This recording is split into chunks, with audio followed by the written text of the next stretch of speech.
दादे ने पोतों को मार डाला और पोते एक की उम्र 5 साल है, एक की उम्र 6 साल है। बाप मुकदमा दर्ज कर रहा है कि नामालूम लोगों ने मेरी बेटी को मार दिया पैसों के लेन देन, और बाद में पता चला कि बाप ही उसमें मुलव्वस है और उसके अपने 5 रिश्तेदार उसमें शामिल हैं जो गिरफ्तार हो चुके। पिछले कुछ हफ्तों से होने वाले क्राइम्स की आपको नजर आएंगे कि अपने करीबी खूनी रिश्ते मार रहे हैं दूसरों को।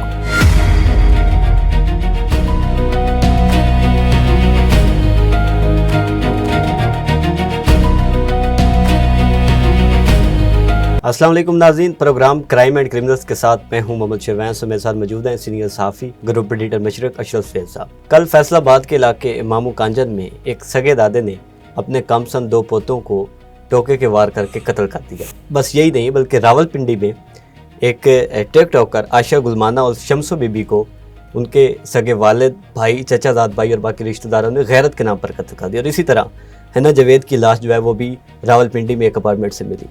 सर, ये जो फैसलाबाद का वाक़या है, ये रावलपिंडी का वाक़या है, किस फिगर पे चल रही है ये सोसाइटी? हम देख रहे हैं बहुत ही तकलीफदेह सूरत हाल है शुएब। और देखें, आपने जो 3 वाक़यात बयान किए हैं ना, इसमें जो कत्ल होने वाले हैं और जो कत्ल करने वाले हैं ये आपस में रिश्तेदार हैं तीनों, बिल्कुल, और बड़े करीबी रिश्ते हैं। दादे ने पोतों को मार डाला और पोते एक की उम्र 5 साल है, एक की उम्र 6 साल है। यानी मासूम बच्चे हैं जिन पर प्यार आता है। और ये ऐसा दादा है, दादों के बारे में कहा जाता है कि उनको पोतों के साथ बड़ा प्यार मोहब्बत बेटों से ज़्यादा होता है।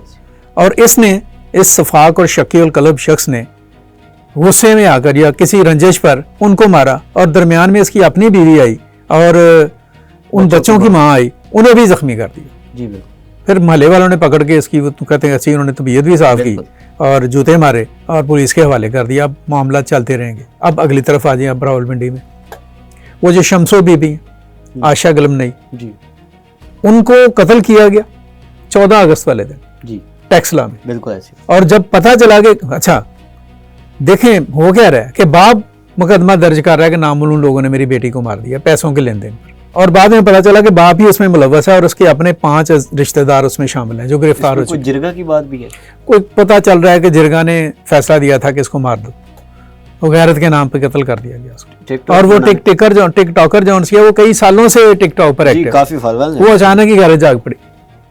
13 लाख फॉलोअर्स हैं उसके। अब अचानक गैरत जाग पड़ी और उसको अपने ही बाप ने कत्ल करवा दिया। अब तीसरे वाक़े की तरफ आ जाए कि शौहर ने और ससुर ने, यानी बीवी और बहू को उन्होंने मार डाला। ये जो क्या नाम है इसका, तो उनका हिना जावेद को।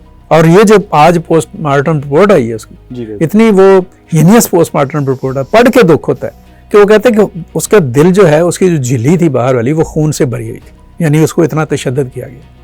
कोले की हड्डी टूटी हुई है, गर्दन की हड्डी टूटी हुई है। और ये आप कह लें कि ये कोई ये 2-3 वाक़यात नहीं है। आप करें एक लिस्ट बनाएं पिछले कुछ हफ्तों से होने वाले क्राइम्स की, आपको नजर आएंगे कि अपने करीबी खूनी रिश्ते मार रहे हैं दूसरों को। ये बहुत ही एक हमारी सोसाइटी का एक अलमिया है जो बड़ा उभर के सामने आ रहा है। इसमें बहुत खौफनाक सूरत हाल है। अभी चंद दिन पहले एक लड़की ने अपने बाप को मरवा दिया सिर्फ इसलिए कि वो पसंद की शादी करना चाह रही है। अच्छा सर, एक शौहर ने आगे बीवी को भी मारा, सास को भी मारा, उसके भाई को भी मारा, अपने बरादर निस्बती को ही चूंग में, और खुद भी उसने मार लिया अपने आप को। कोई एक बात हो, एक वाक़या इस तरह का हो रहा है। ये बड़ी ही एक खौफनाक सूरत हाल है। और इसके ऊपर ये सिर्फ काम, मैं ये समझता हूँ कि ये पुलिस का नहीं है कि उनको पकड़े जाएंगे और पकड़ने के बाद इन पर कोई FIRs होंगी या इनको अदालतों में पेश किया जाएगा। ये मुआशरे के अंदर जो ये एक बेरहमी और सफाकी का जो एलिमेंट आ रहा है कि जो करीबी रिश्ते हैं उनमें इस तरह के जुराइम सामने आ रहे हैं, इसके ऊपर तवज्जो करने की ज़रूरत है। सर, ऐसे केसेस में हम अक्सर देखते हैं कि जो मुल्ज़मान हैं वो बरी भी हो जाते हैं क्योंकि मुदई जो हैं वो वही रिश्तेदार होते हैं। अब शमसो बीबी का जो केस है, गैरत के नाम पर जितने भी कत्ल होते हैं दर्जनों होते हैं हर साल, लेकिन मुदई जो है वालदा बनेगी या कोई भी बनेगा तो 3 वो फिर बाहर आ जाएगी। तो ऐसे बल्कि मैं ये समझता हूँ कि इस किस्म के वाक़यात में ना, इस किस्म के केस में मुदई स्टेट को बनना चाहिए, रियासती इदारों को बनना चाहिए ताकि इन्हें करार वाक़ई सज़ा मिल सके। और दूसरी बात यह है कि जैसे मैंने अभी आपसे कहा ना कि ये महज सज़ा या इस तरह की जो एक्टिविटी या गिरफ्तारियाँ यही इस मसले की रेमेडी नहीं है, इसकी रेमेडी इससे भी आगे जाकर करने की ज़रूरत है। बहुत ज़रूरत है कि सोशल मीडिया का इस्तेमाल जो है वो ठीक हो। बहुत ज़रूरी है कि मुआशरे में जो मॉरल वैल्यूज़ हैं उन पर तवज्जो दी जाए, लोगों की, नौजवानों की तरबियत पर तवज्जो दी जाए। मुआशरे में जो मुआशी नाहमवारी है और मुआशरे में जो गुर्बत और बेरोज़गारी और जहालत ने जो पंजे गाड़े हुए हैं उनको उन मसाइल का हल किया जाए तो ये मसले फिर आहिस्ता आहिस्ता एड्रेस होंगे, वरना ये चीज़ें बढ़ती चली जाएंगी। अब देखें कि चीज़ें, इंफॉर्मेशन का एक फ्लड है जो आप तक आ रहा है और उस इंफॉर्मेशन के ऊपर आपके अंदर जो ख्वाहिश पूरी पैदा हो रही है उसको पूरा करने के लिए आपकी जेब में चुआनी भी नहीं है, तो नतीजा क्या होगा? नतीजा क्राइम की शक्ल में सामने। बिल्कुल ऐसे। तो ये रिश्ते हैं दादा का, बाप का, शौहर का, बीवी का, भाई का, बहन का, यही रिश्ते एक दूसरे को काट रहे हैं। तो मतलब बात करने का ये है कि हम कहीं पे बहुत ज़्यादा आप कह लें कि मिस डायरेक्ट हो रहे हैं। और देखें दावा हम क्या करते हैं, इस्लामी जमहूरिया पाकिस्तान का, मुसलमानों की अक्सरियत है, इस्लाम का नाम लेने वाले हैं, हर रोज़ तबलीग हो रही है इस्लाम की। मौलवी साहबान अपने जगह, वो भी टिकटॉकर बने हुए हैं, वो अपने जगह पर काम कर रहे हैं, हर जगह लगा। और नतीजा क्या निकल रहा है? नतीजा ये निकल रहा है कि रिश्तों के अंदर खूनी रिश्ते एक दूसरे का खून ले रहे हैं, खून कर रहे हैं। ये बहुत ही एक अलमनाक सूरत हाल है, बड़ी ही तशवीशनाक बात है, बहुत काबिल फ़िक्र बात है।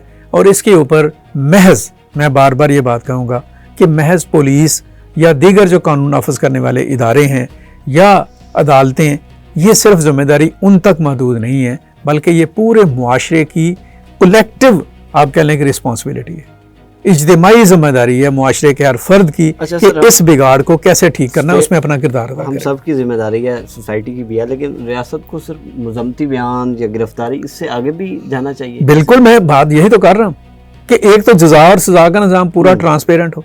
बिल्कुल। असल में बात यह है कि जब आपको ये पता होता है ना, हर किसी क्रिमिनल को ये पता होता है कि मैंने कत्ल करना है और बच जाना है, वो खौफ नहीं उसके अंदर कानून का होता, तो फिर वो जुर्म करता है। जैसे अभी आपने कहा कि वो अजीज रिश्तेदारी मुद्दई होते हैं, वही वो बाद में वो पीछे हट जाते हैं और वो बंदा बाहर आ जाता है। 5 साल कैद काट ली, 4 साल कैद काट ली, 10 साल कैद काट ली, फिर बाहर आ गया और बड़ा वो मुअज़्ज़ज़ भी होता है जी। तो ये इस तरह की जो आप कह लें कि हालात है ना, जब कानून जो है वो जिसे कह लें फिर एक्टिव हो रहा हो या उसकी अथॉरिटी सामने आए, तो फिर पूरी कुव्वत के साथ उसका इतलाक होना चाहिए। तो ये जुराइम जो उनसे इनकी शरह कम होगी। ये दूसरी बात जो उनसे ये है कि मुआशरे को जो वक्त और हालात के जो तकाज़े हैं उनके मुताबिक डालने की ज़रूरत है, इन्हेंस करने की, अपग्रेड करने की ज़रूरत है। वक्त जो है 2026 का है, बैठे हम 1926 में हैं। तो ये जो ब्रिज है, ये गैप जो उनसे है, ये फिर नतीजे के तौर पर इस तरह के जुराइम जो उनसे वो सामने आते हैं। जी बिल्कुल, ये 3 अफसोसनाक जो वाक़यात हैं फैसलाबाद, रावलपिंडी और टेक्सला में, और ये ऐसे दिल दहला देने वाले वाक़यात हैं जिनके सुनकर जो है वो बंदा खुद सोचता है कि हमारी सोसाइटी जो है वो किस टिकर पर जा रही है।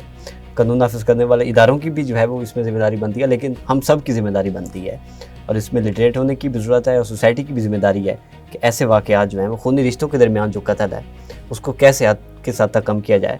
और जैसे सर बता रहे थे कि जदीद दौर के मुताबिक अपनी सोच को ढालने की भी ज़रूरत है। इजाज़त दीजिए, अल्लाह।